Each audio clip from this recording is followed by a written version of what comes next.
Hello and welcome to the Tennessee Informer. Thank you all for joining us tonight. I'm going to start off with a couple of Trump updates. Trump in the courts. Now, Trump, in my opinion, really needs to put the court in its place. I understand that, we have a constitution that he has to go by, but that constitution also applies to the court.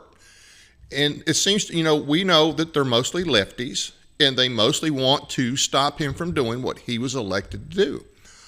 But this idea that every time they give an opinion, because remember, that's all courts do is give opinions. They don't have the power to do it. They need the executive. It takes the executive, which, oh, by the way, is who? It's Trump, to enforce their decisions. Now, the Congress has given the court certain powers. Remember, the court doesn't have any real power inherently. If you look at our Constitution, they have original jurisdiction. It's not defined what their powers are. Most of the powers they have are whatever the court gave them in the different judiciary acts over the years. So this thought that a court and a judge can just stop anything and everything that a president is doing that's legitimate is garbage. And he should more often than not tell them, pound sand, here's what the Constitution says. I'm fulfilling my constitutional obligations. If you can show me something in the Constitution that gives you authority to shut down what I'm doing, other than giving your opinion, then we'll talk. That's what the AG needs to be doing, is showing up in court to tell them why they're not going to listen to what they're saying when it's illegitimate. Especially half the time they don't even make any constitutional reference to what they're doing. It's just they don't like what he's doing. So he's done pretty good with that all in all, but I still think he has way too much deference for the court, and the court does not deserve our deference. The court is not a substitute for the Constitution. So that's the one thing that I would like to see him just be a little bolder on. He's done good all in all with the whole illegal thing. This so-called Maryland man. No, he's an El Salvador man, and he's in El Salvador where he belongs because he was not an American citizen. He's here illegally. He was already on a deportation order, so he's where he needs to be. Now, I want to preface what I'm going to say next with this, and it should be obvious from what I just said. I don't have either version of TDS, which is Trump Derangement Syndrome. I don't have the version that hates everything he does and thinks everything he does is wrong. And I don't have the version that thinks he does no wrong and anything and everything he wants to do is fine because he's president. I don't have either variation of those. So I want to talk a little bit real quick about EOs in Congress. He's issued a lot of EOs. That's not the way this thing was supposed to work, all these presidential EOs. Now, an EO, as long as it is to the executive branch, is completely legitimate. He is the executive. He has these departments in the executive branch. He's the guy who gives the orders. Those are legitimate. If it goes beyond that, then that's an issue. But a lot of the things he's having to do, and I admit, I know most of what our federal government does is unconstitutional. Has been since at least the 1930s. He's issuing all these EOs. Where's Congress at? We have a Republican majority. It's a slim majority. But these EOs, number one, that's not the way it was intended. The president, we didn't elect a king. The Congress is supposed to make the laws. And now I know that part of what he's doing is kind of saying, hey, Congress, you might want to enact this EO. Because, oh, by the way, when he's gone, those EOs will be gone. Congress needs to get off their butt. One of the things we need to get Congress to get off their butt and do is use their power. And if you look in the Constitution, Article 3, Section 2, Congress can seriously limit the appellate jurisdiction of not just a federal court. They can do away with a federal court if they want. They can just wholesale dissolve them all, and I wish they would. But they can also limit the appellate jurisdiction of the Supreme Court, and I wish they would. That's one of the things we need to do, is push our Congress to do their job. Trump's doing what he can do. These things need to be passed by Congress, which leads me to war powers. Now, for a president who says he wants us not to be in these forever wars, he probably should not make statements like, if Iran doesn't make a deal, I'll bomb them. That's kind of contradictory there.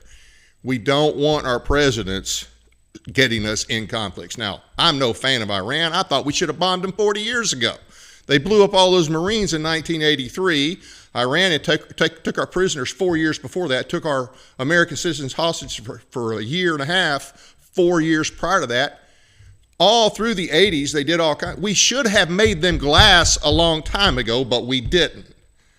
If we're going to take out Iran, if we're going to take on Iran, we need to do it the right way. We need to do it through Congress. I'll just leave it at that. Our guest tonight is Richard Archie with the TFA, here to talk about what our legislature once again failed to do. That's the title of the question, if they actually support the Second Amendment in Section 26 at all. Richard, thanks for coming on. It's my pleasure to be here, Dave. And you make a couple of poignant statements about the Congress. The latest case that we thought was really going to be something for us coming out of the Supreme Court and said, oh, by the way, we're going to do away with Chevron deference. Remember that one? Right. Which said that if, in fact, Congress doesn't act specifically, then we'll rely on the experts to make decisions and policy and rules and all that kind of stuff. And the Supreme Court said, wait, no, time out. No. See, that's a job for Congress to make laws. Like ATF, you don't get to come in here and say pistol brace one day's fine, the next day, no, it's not. Yep. And all this stuff about pistols and rifles and short barrel rifles and shotguns, what they said is the lazy, no good. And we talked about the 3 R's of the legislature. We'll get to that here. We'll get to that here in just a second.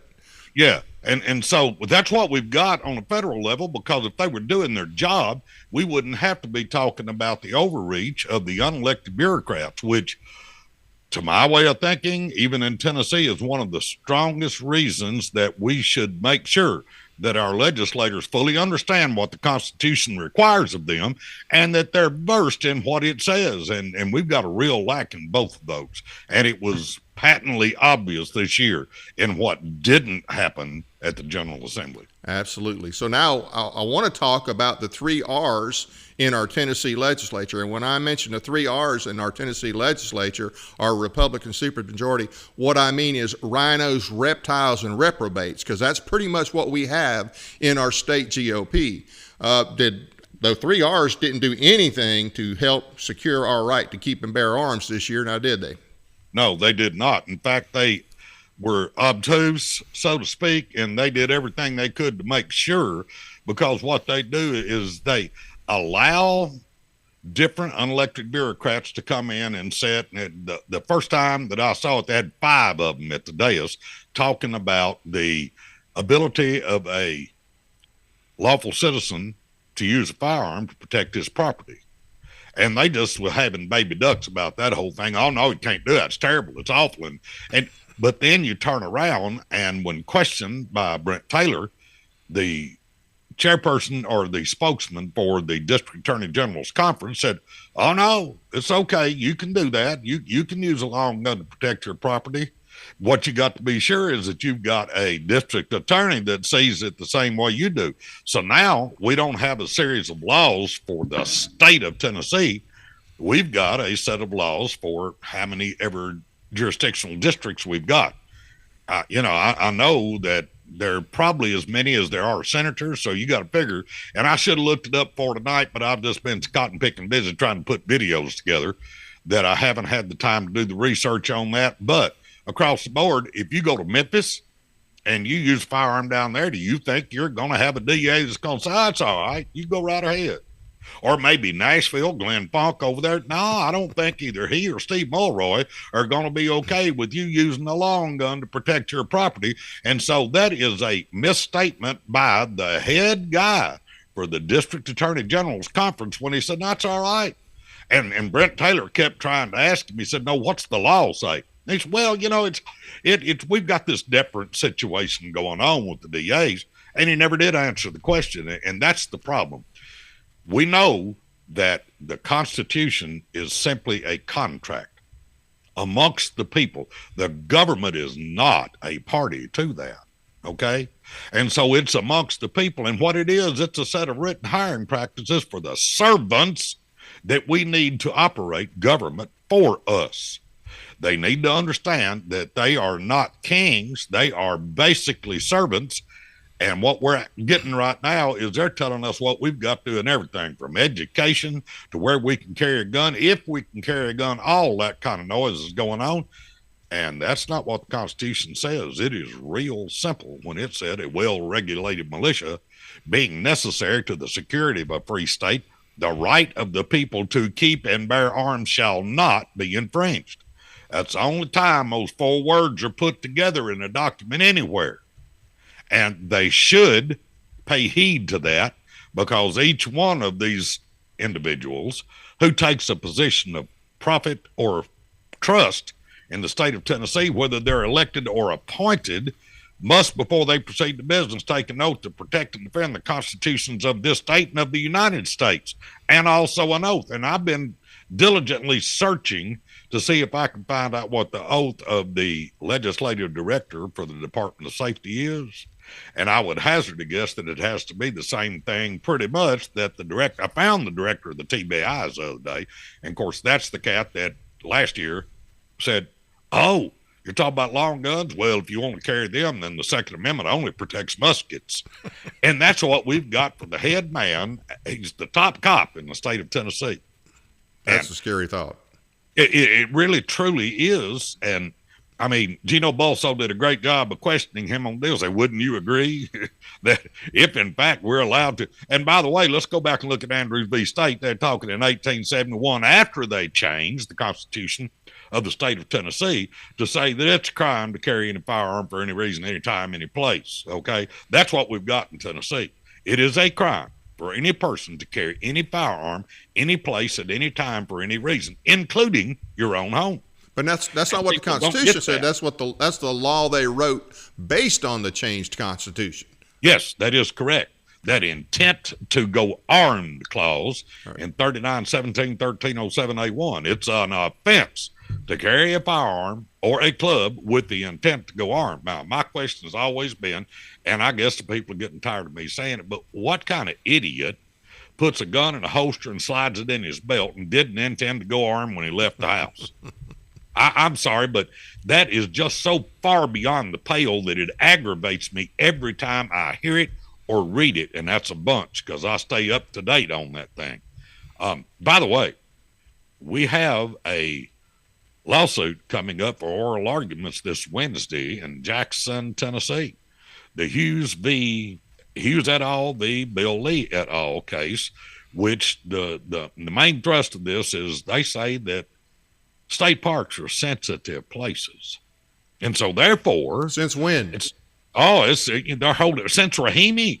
That's what they said. Well, Rahimi says that we can now decide any place can be sensitive if we decree it to be so. And that is just so patently wrong, because the holding in Rahimi simply says that if it can be proved that you are a credible violent threat to another human being, then you can be disarmed as long as the instrument issued by the court, protection order, any one of those things, as long as it's enforced, then they can keep your guns.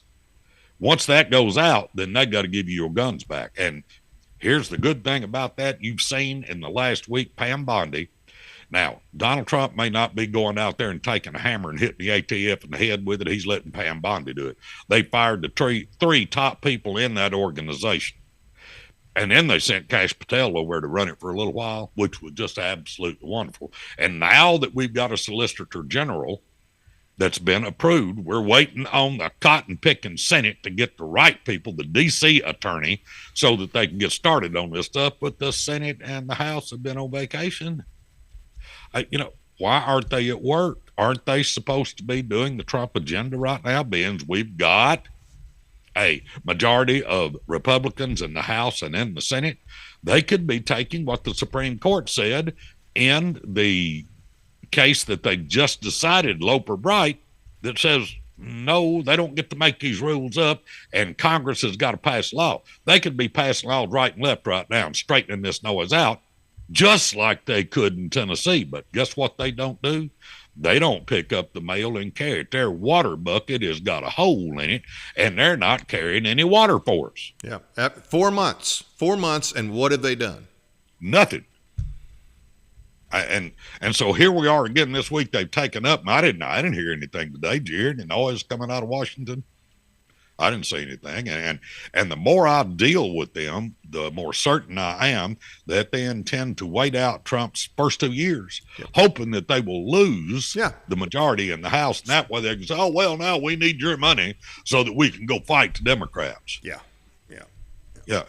So anyway, the topic for discussion tonight was what didn't occur in the General Assembly this year. Now, we had we had three. Actually, Chris Todd was carrying a caption bill, and people hate caption bills, but what you do is you open up a caption and you've got it sitting there, and then you go to the legislative group over there to legal, and you start telling them what they want, what you want, and they start sending you stuff that's nothing like what you want. So this banner backwards and forwards 15 times before you ever get somewhere close to what you were actually asking for. And so,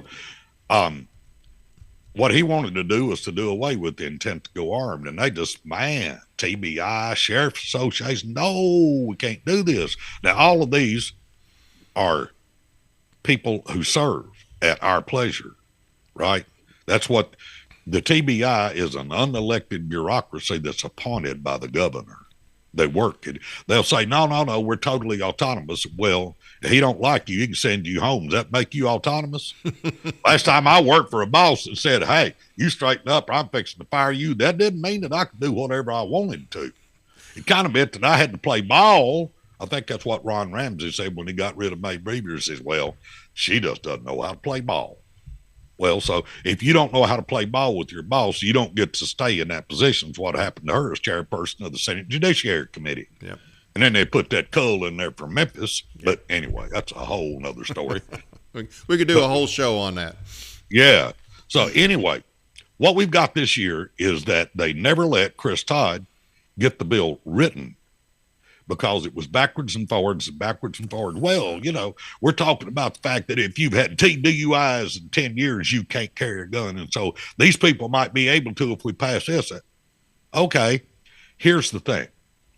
In Bruin, it says simply that if your conduct implicates the Second Amendment, then the burden shifts instantly to government to prove that its infringement on your right comports with historical tradition from the time of the founding that was generally accepted in everywhere.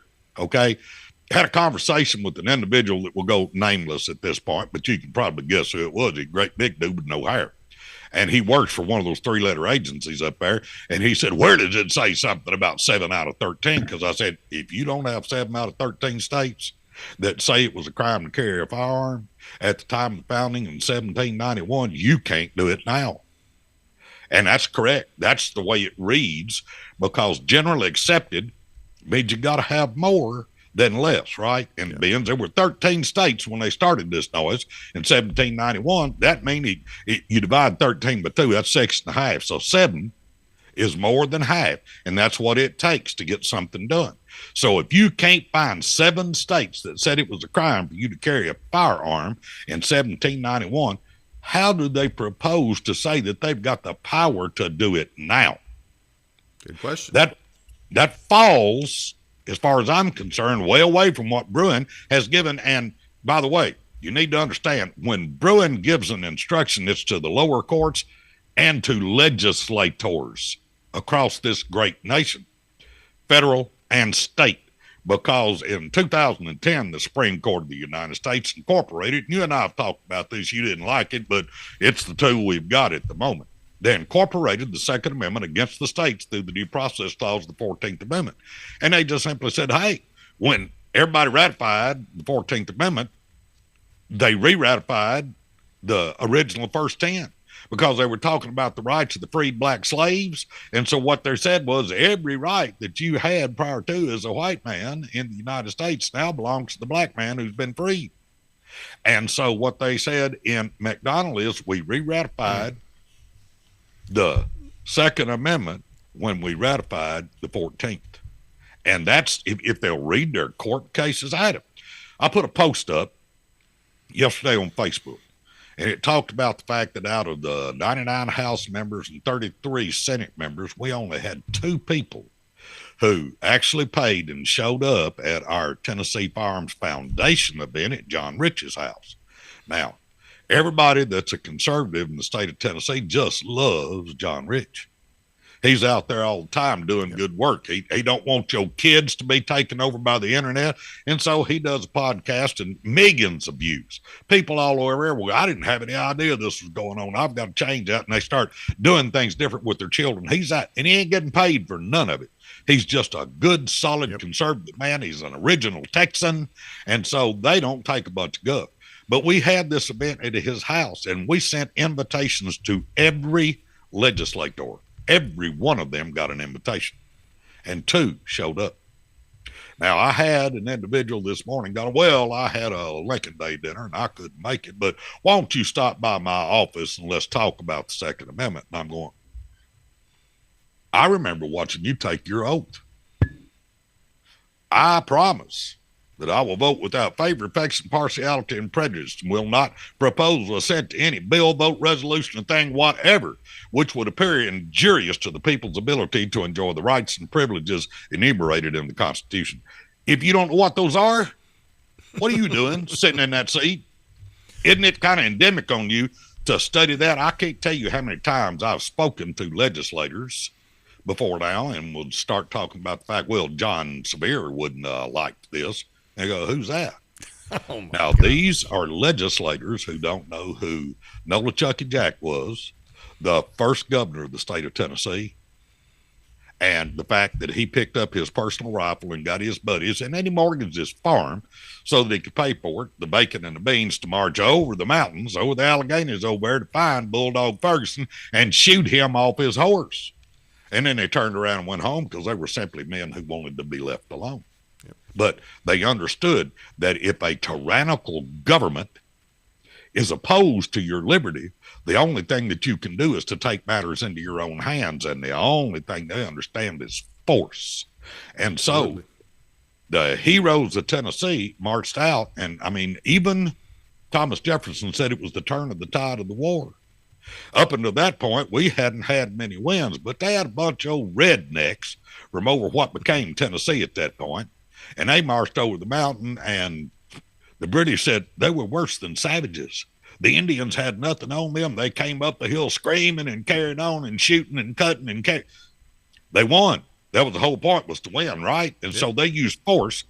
Not a one of them was a professional soldier. There wasn't anybody from the government there to direct them. It was just a bunch of good old boys that got on their horses and marched across over there and went and killed the British to stop them from taking all their stuff. And, you know, that was the first time that we had, from what became Tennessee, the use of long arms to protect personal property. So this year, one of the things that we tried to do was to get a bill passed that would allow the average person to be able to use deadly force or the threat of deadly force, because both of them are the same thing if you read the statutes. See, if you take a gun out and point it at somebody that's trying to take off with your car, that's the same thing as shooting him as far as the law enforcement groups are concerned. You have brandished and threatened. And so that's every bit as bad. They'll put you in jail for that noise, even though the guy that is the head knocker for the district attorney's general's conference said, no, that's okay. You know, he probably not intending to do you good when he gets there. You can use that.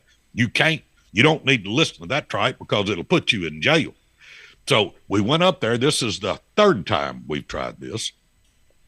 And so we had 2 Republican senators vote with the 2 Democrat senators on the Senate Judiciary Committee, and they kept the bill in committee. In other words, they stabbed it in the heart and killed it dead as macaroni. Would that be Gardenlier and Rose? Yes, that's exactly who it would be. And, you know, I asked Senator Gardenhire about this. In fact, I think y'all may have a video that has something to do with that, that would actually show the viewers exactly what happened. So if you want to cue that up and play that right now, I think it will be the opportune time to do so. Oh, let's do that. This is a classic case of a politician saying one thing to get elected and then doing the polar opposite once they've been elected. Question 3. Existing Tennessee law makes it a crime for an individual to carry with the intent to go armed a long gun, rifle or shotgun, even on their own property. However, 39 other states allow individuals to carry long arms in public, including every state that touches Tennessee. Do you believe that this restriction on long arms is constitutional? No. And look right back there. I keep that here all the time. I don't know if you can see it or not. That's a shotgun, yes, and it's ready to go. Let's see the difference in what candidate Todd Gardenhire says during an interview prior to the primary in 2024 when asked if long guns should be able to be carried for all lawful purposes, and what he says in 2025 after his reelection in the Senate Judiciary Committee when the same question is posed by a bill brought before him. I took my glasses off because I have a scar right here on my nose. Some of you know the story and some of you don't, but I had a person put a double barrel 12-gauge shotgun on the bridge of my nose hard enough to take the skin off and pull both hammers back. Now, that was a long gun by definition, but I sure didn't like it, and there was absolutely nothing I could do about it. So I'll be voting no on this bill also. Isn't that just like a politician? Say one thing to get elected, do another after you've been elected. Does anybody believe that somebody put a shotgun in Gardenhire's face and that we haven't heard about it? Well, I don't believe that for a minute. Before. Yeah, I've heard that story before. And he's kind of like me. He's aged. So there probably wasn't people running around there with 6 o'clock news on every person that had a gun pulled on them back in the day. But irrespective of that, for him to tell me in August of 24 that, oh, yeah, I think that's the right thing to do. And look, I got a 12 gauge ready to go. And then to turn around and say, no, that was a long gun. And, I couldn't do anything about it. And I'm going to vote no on this bill. That's not the same person. No. And so what I would caution everybody to understand is just because a politician tells you something don't mean that's what they're going to do. And we got a lot of that fixing to come up with governor's races and house races and everything in the next year. Vet these individuals, make sure that you look them dead off in the eye and get the true answer to what you need to know, because your very liberty and freedom is at stake. So with that, what we had was Paul Rose also speaking in that context. He said, 3 years ago, he voted for the bill. I actually did, because I went back and did the research. I pulled up the committees, and I watched that today. I'm putting together a little video on that, by the way. That's going to be a lot of fun. I am going to start a podcast under the Pissed Off Patriot moniker, and so we're going to talk about these things. But anyway,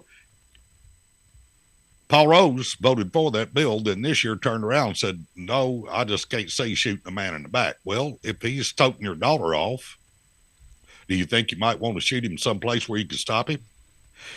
All of these things that they say, the only thing I listen to is them little old ladies at my church, and they don't want to see no AR-15s in the Walmart. And that's on the next bill that we're going to talk about. But what we find out is that the Second Amendment butters, what they do, I love the Second Amendment, but I don't think you ought to be able to carry a gun for self-protection. Every court case that we've had since Heller specifically says that it is your constitutional right as an individual to carry a firearm in case of confrontation with another, offensively or defensively in public. That's what even Justice Ginsburg is quoted in Heller as saying that very thing.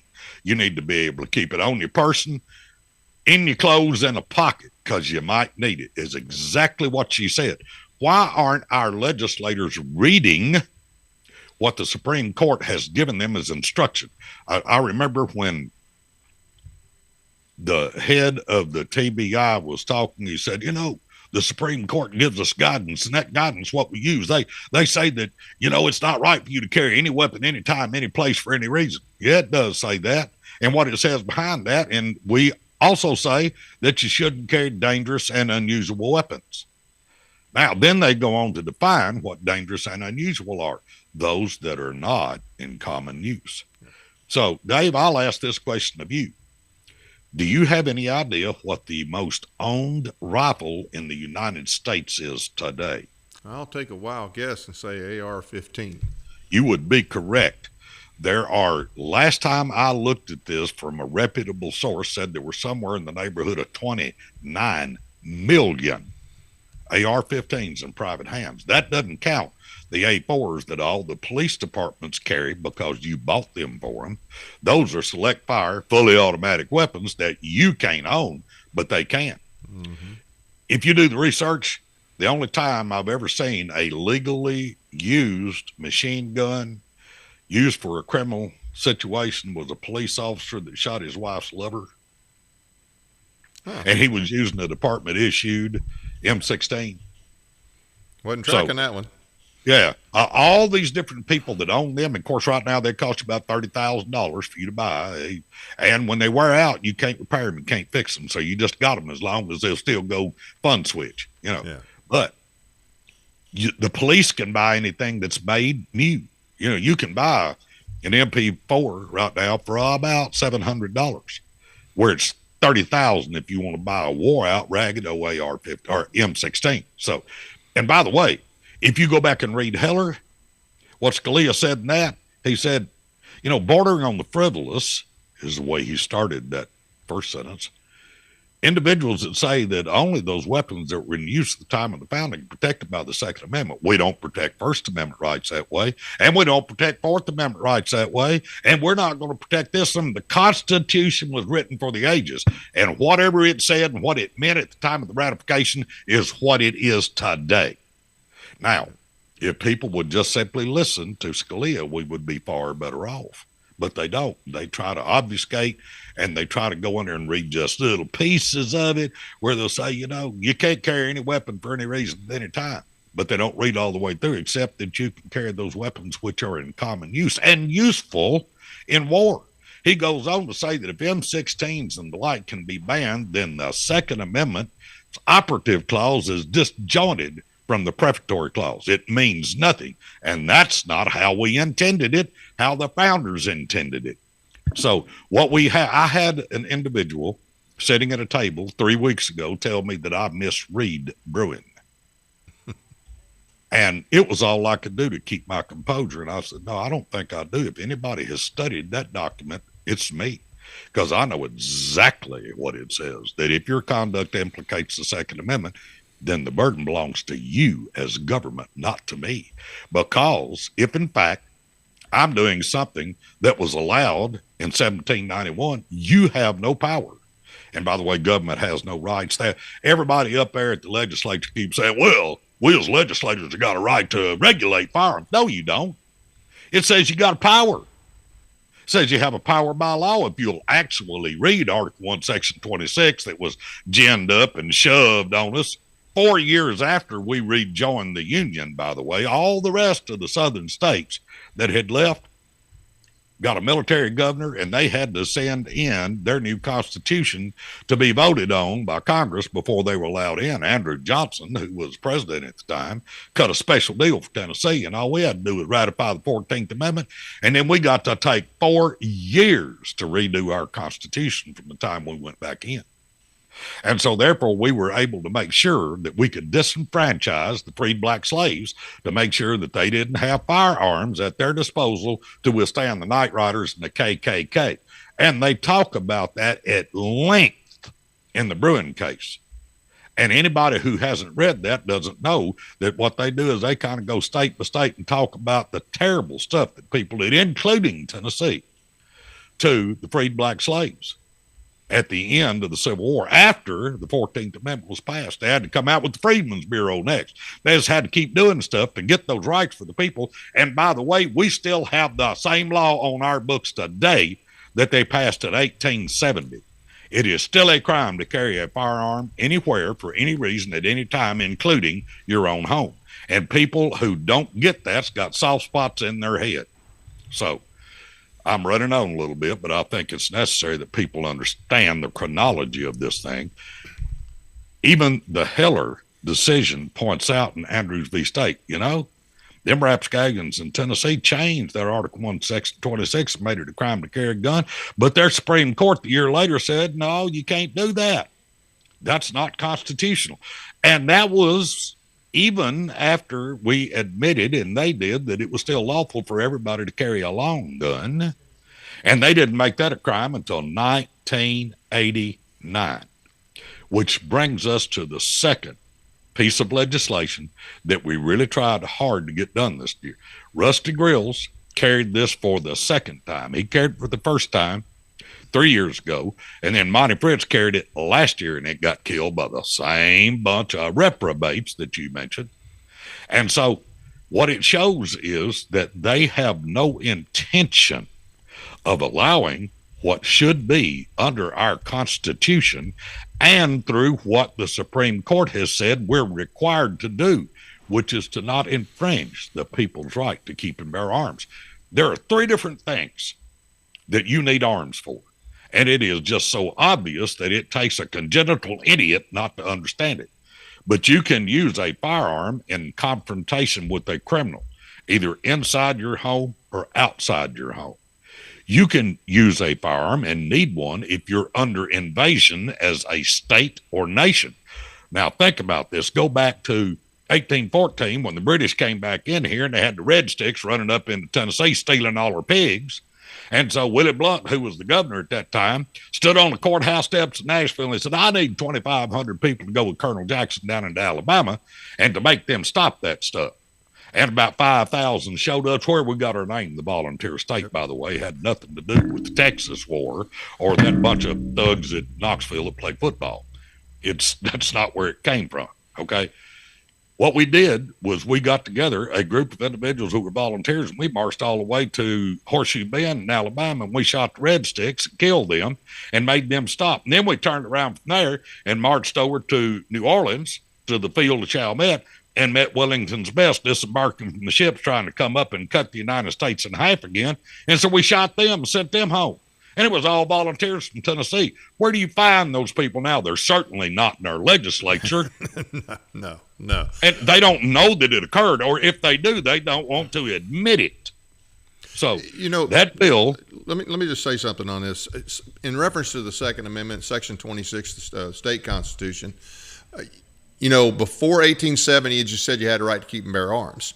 But I know you've talked before about the Bruin opinion that the state of New York that was trying to infringe on the rights of their people up there for their, in that case, they cited the fact that Tennessee, pretty much within 5 years of becoming a state, always had some sort of limitation on carrying a firearm. That is correct. Yeah, let's talk about that just a little bit if you could. Okay, so in 1796, we didn't get a chance to ratify the Constitution, by the way. It was so good. It was written so well by Andrew Jackson. And by the way, John Sevier was on the outside looking in, and he was sending in notes and saying, y'all really need to do this, because this is a cat that had a lot to do with getting us free at that point. So those two guys had a whole lot to do about it, but they wrote the Constitution so well that when they carried it to Washington, D.C., Thomas Jefferson said it's the least imperfect and the most Republican of all the documents that he had seen to date. And they carried it to George Washington, and he went before Congress and said, this is well done, and them people been fighting for us. And so tell you what I want you to do. I want you to go ahead and vote them in as a state today. And they did. And so we didn't have to ratify our Constitution or our Declaration of Rights. Not many people understand or know that, because everybody thinks, well, yeah, it came back and we all voted. No, we didn't. We just started operating underneath it. But in 1796, it said the free men of this state have the right to keep and to bear arms for their common defense, period. In 1801, the General Assembly, the legislature, the House and the Senate, and the governor signed it, said it's a crime for any person to carry a handgun. You don't want to debase yourself so bad. Well, at that same time, there were no police really at all. And otherwise, until that time, it had been a requirement that you carry a firearm when you left your home. And by the way, 16-year-olds were pressed into service at that time as well. In 1904, Militia Act says everybody from 18 to 45 has got to have a gun in their house. They got to have ammunition. They got to be trained in it. Where'd that go? You know, that's still a law on our books, but where'd that go in these states like Tennessee that say, well, it's okay for you to carry a loaded AK-47 in your car, but don't you dare step out of it with it. Now, okay, and I asked one of the top guys from the state police, which is, if I'm not mistaken, the highway patrol, said in 2014, didn't the General Assembly pass a law saying it was okay any person that could possess a firearm, handgun or long gun, and could possess a vehicle or had permission to pilot that vehicle could keep said firearm in their car fully loaded and ready to go to work? He said, well, yeah. I said, how many instances of crimes have been caused by lawful people who had those firearms in their cars? I ain't got a clue. And so I sent in with one of the legislators a Freedom of Information Act. And they said that would be too onerous on us. We just can't spend the money or the time. But we're not going to answer that. I have a feeling is that it's minuscule. Yep. Because Absolutely. I think Channel 4 out of Nashville and news stations in Memphis talk about every shooting that happens, right? Oh, yeah, But absolutely. we find out that most of those people, or the vast majority, are all criminals they're talking about, got all these kids out, and they passed that bill this year to say that you can't have a Glock switch, which is what they meant, but it's not what they said. They just went and parroted everything that the federal government said about a machine gun, even though it was already in code for us. We could have prosecuted any person that had that under federal statutes. Most people don't realize that, and law enforcement's not going to tell you that. The DAs aren't going to tell you that. But when they catch a guy using a gun in the commission of a crime, a lot of times they'll slap him with that 10-year extra that the federal government's got. Oh, that's right. The state can prosecute those people on a violation of federal law, can't they?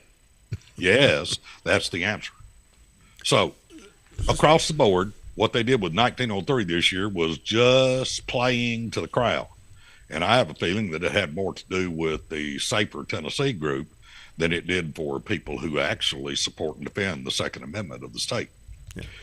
They killed it again. The same two people who killed your ability to protect your property with deadly force or the threat of deadly force killed the ability of you to use a long gun for all lawful purposes, even though every state that touches Tennessee, and I've been warned, don't say the word contiguous, that the people out here in these rural counties don't know what that means. Well, what that word means is if it touches us, like Alabama, Mississippi, Georgia, Arkansas, Kentucky, and all those 39 of all of the states allow you to carry a long gun for all lawful purposes without a permit, and it not being a crime. There are only 7 states that hold to the fact that it's a crime for a citizen of their state to carry a long gun. That's New York, New Jersey, Maryland, Massachusetts, Illinois, Florida, of all places, because they got a bunch of dang rhinos down there in their legislature, too. Yep. Just bad. But anyway, and then Tennessee, they're the 7 states that say it's a crime for you to carry a long gun. We're in And some this bad is- company, aren't we? And Yeah, we are. Our We state, certainly are. Our state And legislature. It's not like these legislators don't know it. I've sent that map and that wording to every one of them. Yeah. So our Or state especially the legislature. people in the committees, they know it. Yeah. So our state legislature has a history of being against the Second Amendment / Section 26. Oh, absolutely. Well, think about this, and this is the tail, as we say. If you play poker, you watch for the other guy's tail. It twitches or it does his face, and you know, he's bluffing, and you can cap him. But in 1989 was the first time it ever became a crime to carry a long gun in Tennessee. Up until that point, and I can promise you, I was guilty of this indiscretion. But I drove to Milan High School with a 30-30 deer rifle and a 12-gauge duck shotgun in the backlash of my pickup truck and left it sitting on the parking lot. And it was lawful to do so in 1971. So if, in fact, that's the case, and it is, Ned Ray McWhorter and a House full of Democrats in the Senate and in the House with Mr. Wilder, who was lieutenant governor, and Jimmy Naphy, who was speaker of the House, corralled everybody and said, no, we're going to make it a crime for any person to carry a long gun. It's for the first time ever since 1796. Now, if you read Bruin, it says that not all history is the same, and latter day 20th century laws that were passed do not have the strength of power to be put into place against the average individual that those things that occurred at the time of the founding do. In fact, they have said that it is important that you look at the text first and then the history. And if the history says it's okay, then these latter day Tennessee's an outlier. We were one of the few states that said you couldn't carry a handgun until 1994. The only way you could was if you graced the palms of your sheriff with enough Benjamins that he'd go, okay, you're a special deputy and you can carry a handgun in this county. And that's the only way you could do it until 1994, when TFA was instrumental in writing the first. And it, by the way, was a bad bill. I'll admit that, but it was, here's the well, if you can just move the ball a little bit. What it said was your sheriff had to say that you were able. It was a May issue thing. We turned around the next year and got enough. And remember this, there were just as many Democrats as there were Republicans in those days. In fact, in 94, there were more Democrats than there were Republicans. In fact, the people that carried the handgun carry permit bill were Democrats. So now I know, don't get me wrong, the Democrat Party today is about as close to that as a flea is to an elephant. Don't get me wrong. I understand that. The Democrat Party has gone full woke and they're Marxist anymore. They're not Democrats. And they're just not. I grew up in a family of Democrats until Ronald Reagan ran and all of us started jumping across the aisle at that point. So I'll admit it. We were in the solid South. So was Texas, so was Florida, Georgia, Alabama, Mississippi, all of us. We was hardcore Democrats, right? Because the Republicans came in, burned every bridge. They stole every chicken and killed every cow. The only thing they left us was black-eyed peas because they didn't think it was fitting for the average guy to eat. And so that was the history of the Republican Party. My grandfather, when I asked for a Republican ballot in the primary for Ronald Reagan, didn't speak to me for 6 months. He took his glasses off, folded them, got up from the table and said, no issue of mine will ever vote for a damn Republican. And so he was very, very mad at me, and he finally got over it because he saw what was going on. And had he lived another 20 years, he would have been so ashamed of what the Democrat Party had become. But in 2010, when we passed guns in bars and guns in parks, it was 50-50 with a nonpartisan person running the House.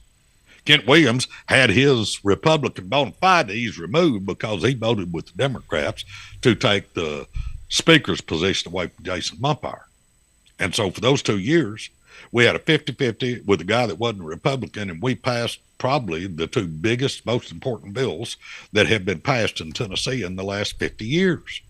And we did it with Democrats and Republicans working together. That's back when the Republicans needed... When they needed conservatives. Yep. Yeah. They don't need us now. Help us. They don't need us. You can have anything you want. Yep. And it's not true. It was a lie. And I've got the scars in my back to prove it. Before we run out of time here, I think we had a couple of other clips. Did you want to bring up what the state officials say about legislation? Absolutely. And I think it is imperative that people know what they're getting for their money. These are not people they've elected. These are people that have been hired and they spend your money on. And so Elizabeth Stroker, who is the legislative director for the Department of Safety, continues to come to the legislature and to say, no, we're philosophically opposed to allowing the people to have their rights. So if you've got those clips, let's run them. The Department of Safety that you represent, where do you get your authority from? My authority for what? Your authority for carrying out the department's laws or whatever. What do you do? What does the Department of Safety do?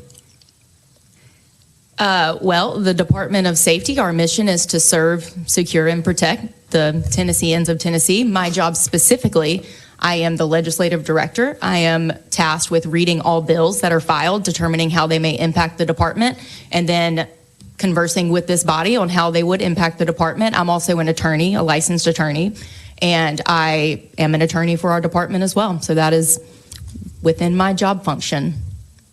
Wanted to come in and speak today. The Department of Safety is opposed to this legislation because it does a number of things kind of inconsistent with what has already been done in the past in relation to permitless carry. This basically moves it to full permitless carry or constitutional carry within the state. Elizabeth Stroker, Legislative Director, Assistant General Counsel for the Department of Safety. And the department is opposed to this bill for mostly just safety concerns. So this bill would allow anyone to be able to carry under the constitutional carry law any firearm anywhere that you could currently carry under the constitutional carry law. So currently it is handguns, and handguns, can be concealed. They are smaller in nature. When you start talking about long guns in places such as outside of banks or around school buildings or around the Capitol or this building complex with long guns, it does make law enforcement very uncomfortable for the sheer fact that it's going to cause people to be concerned and have more calls reach out to law enforcement. And I'll kind of let Colonel touch on that while we've got a little bit of time, but we wanted to come and express those concerns from the law enforcement community. So we're ruled by concern. We don't have laws or constitutional rights or a constitution that preserves our God-given rights. We're ruled by concerns. Is that the Yes, case? it's by feelings. Feelings. Oh, That's okay. what it boils down to. It's their feelers that are hurt on this kind of stuff. Notice the first clip when she was asked what her job was. And she said, well, the Department of Safety keeps the Tennesseans of Tennessee safe. Well, you're failing. When was the last time you drove down Interstate 40? Do you feel safe in your vehicle driving on Interstate 40? If the potholes don't get you, the illegals who are piloting vehicles who can't read the signs will. I don't feel safe at all, and I spend a lot of time between Jackson and Nashville. And let me tell you, what should be a 2-hour drive, I now allot 3 to get there because there'll be a couple of wrecks. They'll be working on the road somewhere. And that's another thing. We're paying all this extra tax that Brother Haslam put in there so that we'd have the best roads. And by the way, all the visitors to Tennessee, we're going to be paying for that. And then COVID hit, we ain't got no visitors. And so you and I are still funding that extra dime on every gallon of gasoline. Yep. But the roads are far worse right now than they were when that mess Absolutely. started. And anybody that says different's a liar. And I don't know who's in charge with the Department of Transportation anymore, but they need to be fired. Point blank. So her assertion that the Department of Safety is to keep the Tennesseans of Tennessee safe, with her exact words, is untrue categorically, because there is no statute, there is no constitutional requirement for police departments to provide safety or security for any individual that's not in custody at that time. And so her alluding to that is totally incorrect. And then she goes on about this, well, we're philosophically opposed to allowing you to carry long guns. And again, we've already proved that that's a bunch of stuff that you ought to put on your roses that came from your horses. It's awful the way they cut this stuff together. And then they say it's because of safety reasons. But if they would read Bruin, it says that you can't deny an individual their Second Amendment rights for just what you would consider to be a potent reason. Safety is not a concern because rights far trump safety, because the government does not sell safety. They don't have safety for you.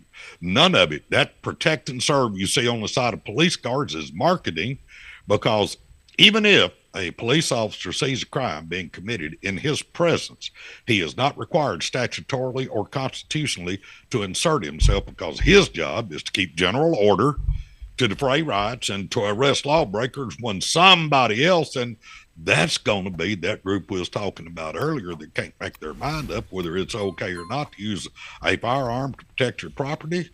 The District Attorney General's Conference has a lot more to say about that, because I got a really good one here in Jackson. So Mr. Crump is correct to a certain extent that if you've got one that's read the Constitution and you'll stay on and make sure that they're doing the right thing, and he gets elected time after time because he's doing the right thing, you're probably going to be okay. If you're required to protect yourself or someone you're responsible for in Tennessee under the statutes that we have. But if you go to Memphis, you go to Nashville, that's not the same thing. And so we've got this patchwork of things instead of laws. And so that has to change. It is absolutely necessary that the average person read up. I'm doing a Substack right now. It's called The Truth of the Second Amendment in Tennessee. You can go to Substack and find it under C. Richard Archie. If you want to be informed as to the true nature of the Second Amendment, how it became, and what the courts have said with respect to your ability to enjoy those rights, you need to read that. The single most important one is the 4 pillars of the Second Amendment. And they talk about Heller, and then McDonald, then Catiano, and then Bruin. If you can get your arms around those 4, you'll understand. You can call these culls at Nashville what they are from a position of authority and knowledge, because the stuff hitting your shoes is not right. I can promise you they're doing something else to you. And as long as you're ignorant, they can get by with it. And so what I try to do is I try to educate. I try to get the folks to understand what the true nature of the Second Amendment is. And if everybody would do that, we would be far better positioned, because we could call out these legislators when they start talking this malarkey that they do every day. I got to ask you this. As far as the Second Amendment goes, and of course we've had a discussion about incorporation and all that. I'm not going to go on that tonight, but how does the ATF even still exist after Bruin? I mean, to me, that's one of the first things that should have happened after Bruin. If we're going to say that the court can incorporate, ATF should be gone, at least in regards to it could be alcohol and tobacco, but there should be no firearms. I don't even see how you justify having an ATF. Oh, it was that tax that they put on you if you wanted to have a short barrel rifle or a shotgun or a machine gun, right? $200. Class 3 weapons tax. No, I know how we got it now. It to them then, because ATF was responsible for the tax stamps on tobacco. They were responsible for the tax stamps on alcohol. And that's how it got shoved over there. Now, why do we still have it, is my question. Well, what's happened is, if you paid attention, like I said a while ago, Trump and Bondi have gone in and they've gutted that booger. The first thing they did was took their agents and said, you law enforcement agents, right? Yeah. You got guns, right? Get your hiney down to the border. We're fixing to put you to work on the border. And so they took their law enforcement guys away from them, and they put them to work doing something. They're also helping ICE round up these people. So if you won't carry a gun and work for ATF, you're actually having to get out there and do something instead of finding a guy that sold a few guns on the weekends.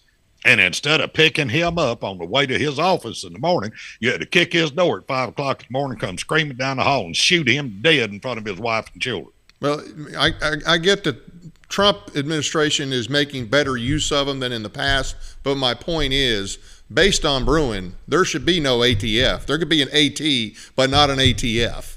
Well, see, we've still got to, as long as the legislature, the Congress, doesn't do away with the Gun Control Act of 68 and the Gun Control Act of 1934, and the one in 68 when they said that you can't have a machine gun, until we get all of those things back off of the books, you've got to have somebody that administers the folks like me that have said we'd like to have a silencer. And so you send it in, and it takes 18 months, or it used to. Now, those things are coming out in about a week. Well, why doesn't Bruin make any reason for them to sit on them that long, except they could?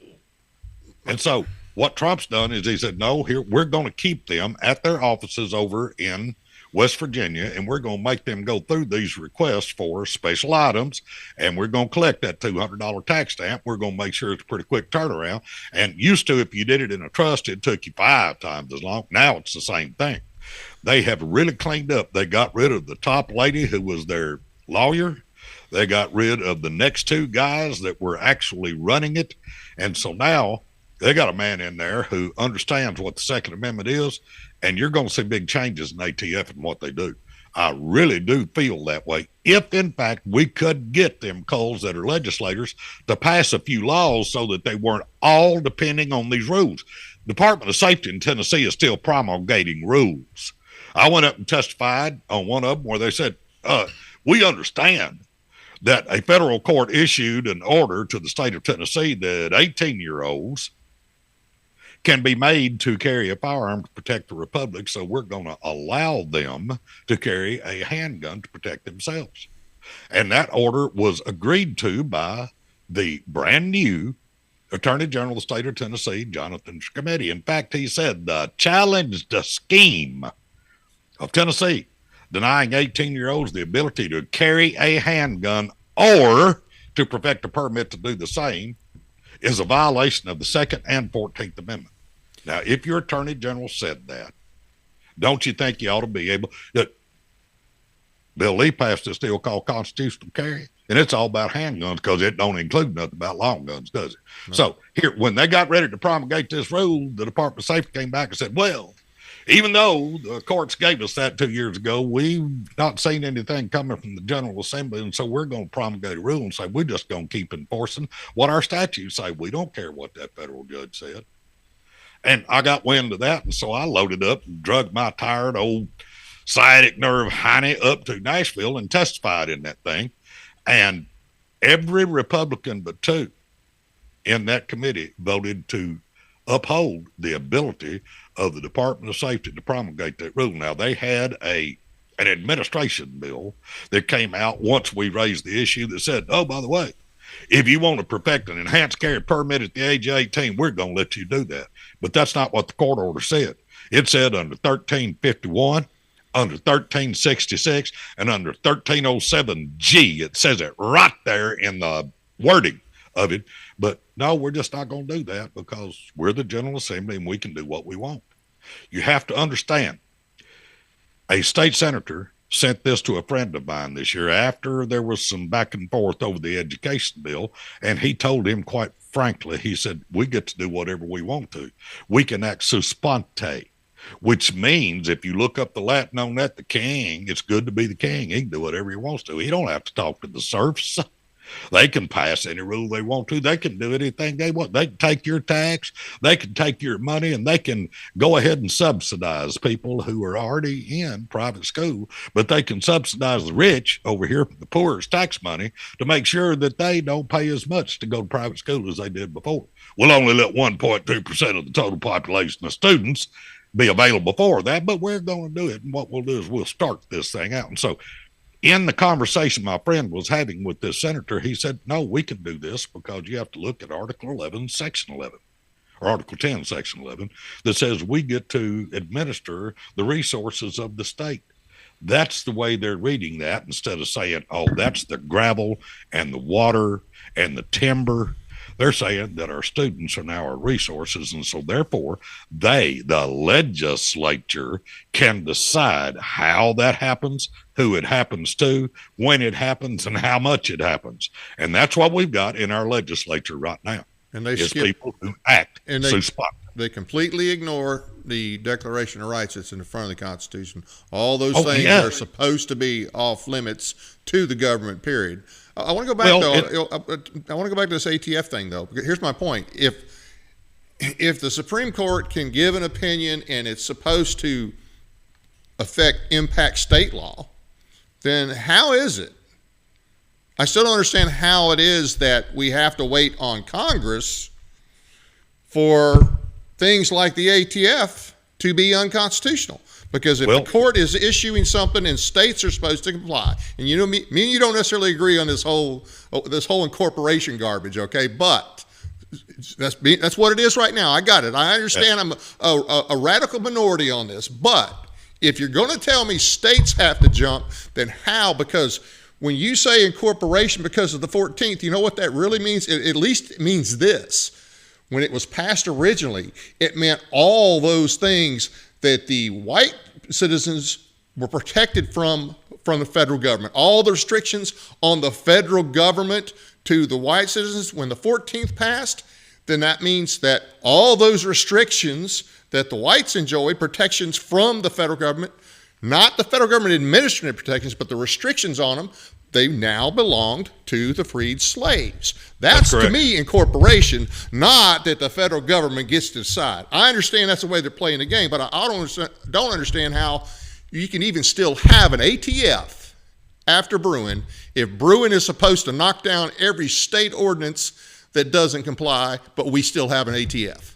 Well, the ATF is a federal agency, and it's simply there to take the tax money. That's what I was trying to get you to understand.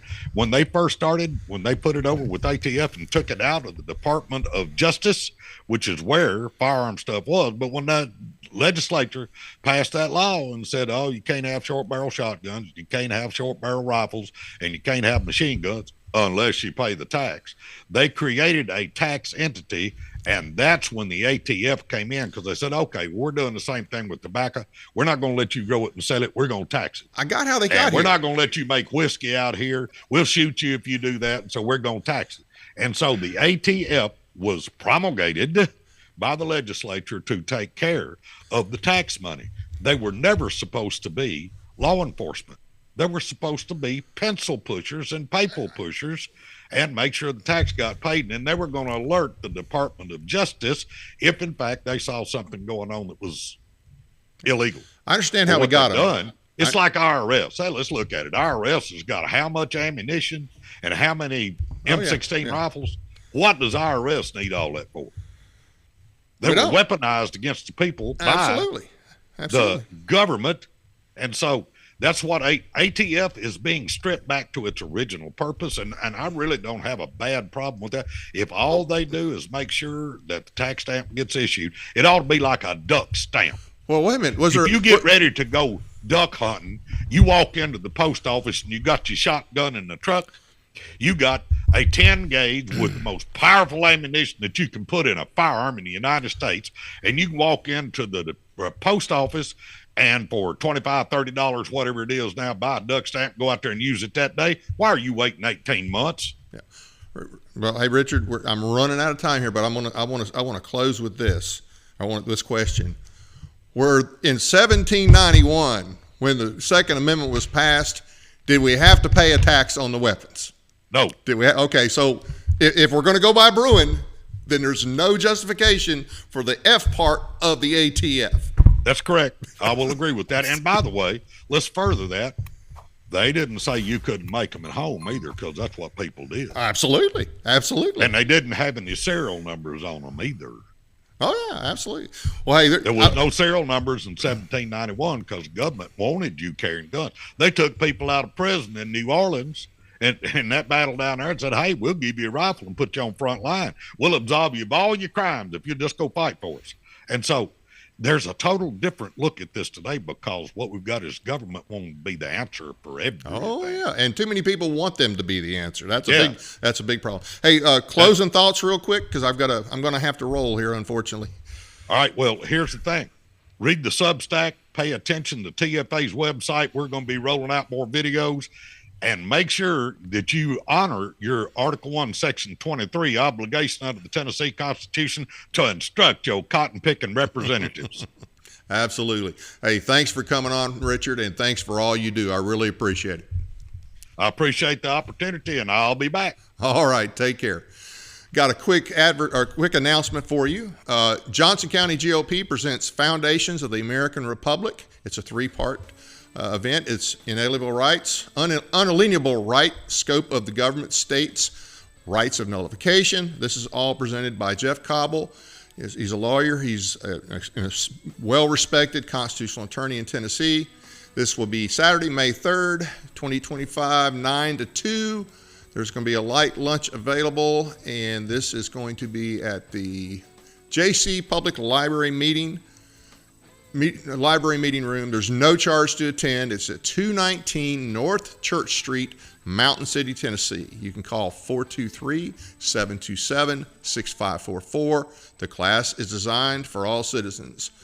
Excuse me, I apologize. The class is designed for all citizens to know what is involved in upholding an oath to the Constitution. For more info, contact sbethtanner@gmail.com. I want to thank you all for taking the time to watch our program tonight. Please be sure to hit the like and subscribe buttons as well as the notification bell so you never miss an episode. We appreciate your support. Check out our radio podcast on iHeartRadio, Spotify, and other platforms as well. Sign up for our weekly newsletter at our website, tandinformer.com. Find and follow us on Facebook and X. Join us again tonight at 8:30 Central when our guest will be Chris Morris of the SEC, who will fill in the blanks on the dirty deal from our Rhino Republican supermajority concerning county primaries and more. Our guest next week, May 5th, will be Kathy Henners, here to give us an update on the threat in our backyard. And at 8:30, we'll be joined by Steve Hickey, the newly elected Williamson County Republican Party chair. He'll be talking about how the establishment is selling out true Republicans. Hope you can join us with Chris Morris coming up in just a few. Until then, good night from Paris, Tennessee, that is.